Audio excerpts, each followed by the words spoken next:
Sex with a narcissist. Well, I've been asked to talk about this subject, and I think it is a very important subject. Firstly, the first big thing that comes up that sort of is a problem with narcissists having successful sex is that they have no empathy. And then the other part is that they do not want to be attached to anybody. Often it can look like the narcissist is caring about their partner during sex, trying to make sure that the partner is having a good time, but that's only so that they can pin a little medal to their false lapel of their false self, saying, I am a wonderful lover, as another little star in their crowns. So narcissists, they don't want to join with anybody else. They are not interested in that at all. They just basically see sex partners as objects. They basically just masturbate and use you as an object in their masturbation, because it's all about them. It actually has nothing to do with you. It's all about how wonderful they are.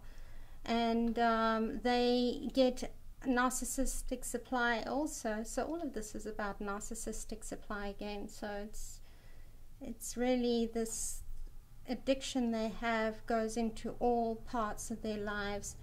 They get a high out of you ogling over their body and how perfect it is, and how good they are in bed, and what a Casanova or a goddess they are. That's what they're getting their high about. It actually has nothing to do with you. The narcissist, for normal people, bonding during lovemaking, bonding with another person is one of the most powerful and profound feelings that anyone can experience. But a narcissist can never experience that or feel it. They will never bond with anyone. It's just about sex and nothing else. It's not a union between people, a bonding of spirit and soul, none of that. So Sam Vaknin had defined two types of narcissists. The cerebral narcissist, which is all about, they get their narcissistic supply from their intellect and their position in life, and then the somatic narcissist, who gets their narcissistic supplies from their sexual prowess, how sexy they are, what they look like, that type of thing. But those two narcissists are actually one narcissist, because you will find that a cerebral narcissist at stages in their lives can become a somatic narcissist, and a somatic narcissist can become a cerebral narcissist. And then you get some that, which is actually like my ex, that was a bit of each. So, you know, and kind of used both sides a little bit. So, and usually when they do change, it's because of a situation, an external situation change or something like that. My father, now I'm going to talk about a personal story, and the only reason that I do this is because I think it helps people with the dynamics of what it's actually about, and it helps people to, even though my situation might be different to yours, it helps you to identify aspects of your situation. So I believe my father was very much a cerebral narcissist. Now, he was an intellectual, he was a high-powered executive. He was always very much into history and politics and always talking about that thing. But he, as far as his body went, He didn't ever do any exercise. He was overweight. At home, he didn't really take care of himself very much. I mean, he would shower, I suppose, when he needed to and that. But, I mean, often he would come to the dinner table, and so he was overweight, like lots of fat rolls and that, sweaty, a little bit smelly and everything, and he'd have no top on. And you know, it was almost disrespectful for the rest, I found, personally, for the rest of us, because, you know, we all, you know, try to look at least decent for the other people that had to be around us, but that didn't bother him. So that was one of the aspects that I noticed in the cerebral narcissist. And cerebral narcissists, they will often, so they'll put on an act in the beginning to keep the partner and that, but they often won't need to look like the Casanova in bed or whatever, because they are getting ample of their narcissistic supply already from their intellect. So often with them, especially if they're in a long-term stable relationship, they will become, you know, sort of asexual, and often they will or only have sex when they really have to. All narcissists actually prefer to masturbate than have sex with one person. They also, all narcissists prefer to have more than one person. They prefer group sex and polyamorous sort of style relationships to monogamous. Anyway, so this is with my ex that I was married to, who was also narcissistic, slightly different narcissist to my father, also very, very successful, and I had, well, it's quite good for this, but I actually had known him since he was a teenager, because he was one of my brother's friends. I didn't have a relationship with him then, but I can remember the behaviors that he had. And with him, he would go through phases where he became extremely good at different things, and then they would disappear. He would never do them again. Like he became, during the 80s, breakdancing was very much in fashion, and he became this sort of wonderful breakdancer who'd like spin around on his back, and he would do little, at very well timed opportunities, do little performances for the unofficial crowd who would applaud and think he was wonderful.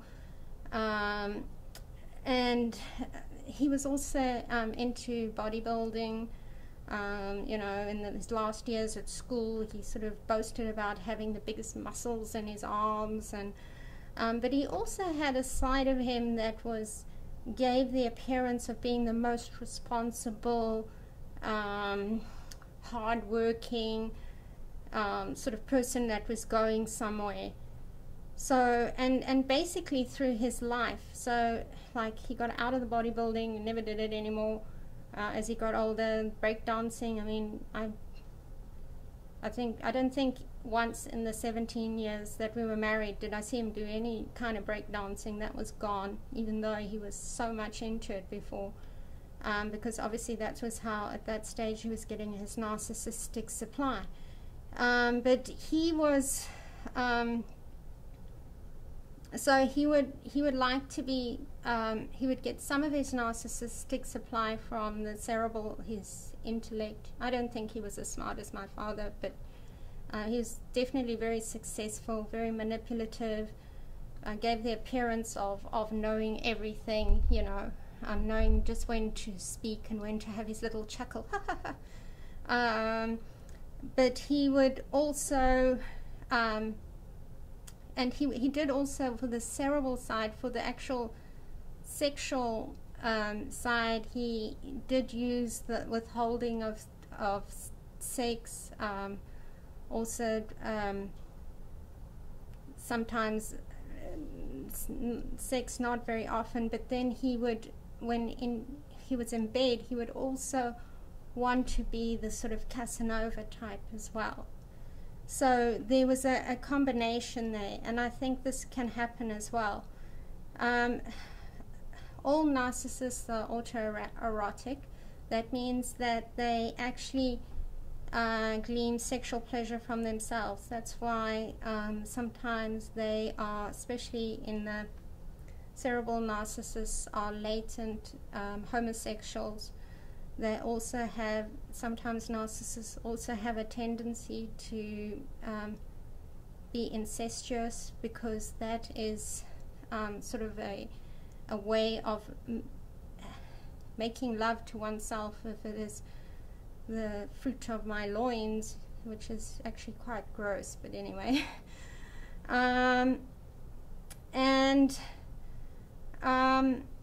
As I said before, they actually prefer group sex and a polyamorous sort of relationship, but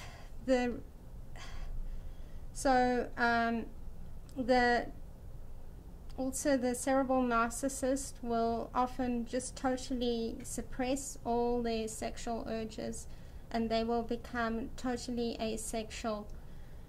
The reason that they go for a monogamous relationship, even though their desires are for a more of a polyamorous relationship, is because the spouse is meant to be a secondary source of narcissistic supply and stable and there all the time. So when the narcissist is having a bad time, the spouse can say, well, remember when you did this and that, to lift up their spirits. Whereas if they went for somebody that was polyamorous, they are not the most stable people. They often don't stay with one partner, and the narcissist would be afraid that this person would not stay with them. So it's a bit of an oxymoron. So the narcissist then rather goes with the monogamous relationship because of the stability, but he's going totally against his sexual urges, and this causes all kinds of resentment. He then resents his partner subconsciously, and withholds sex from her and love, is not even attracted to his partner.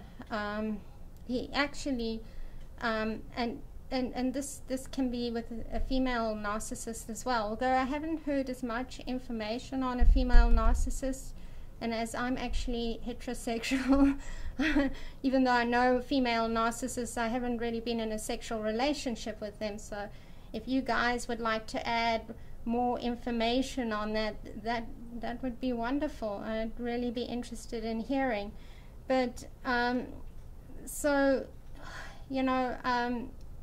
this is actually what happens, and it just ends up with a relationship with a monogamous spouse that is totally devoid of sex and lacking in love and everything else, which finally ends anyway.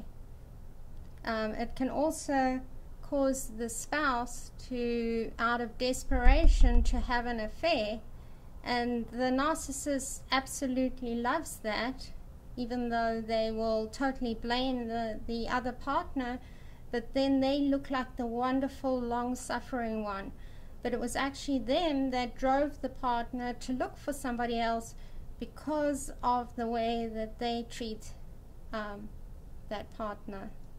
Anyway, I hope this was helpful, and thank you as always for all your comments. Please, if there are any subjects you would like me to talk about, let me know. And I love your questions, and I'll try and answer some of them if I can. And As always, thank you for all the support. Goodbye.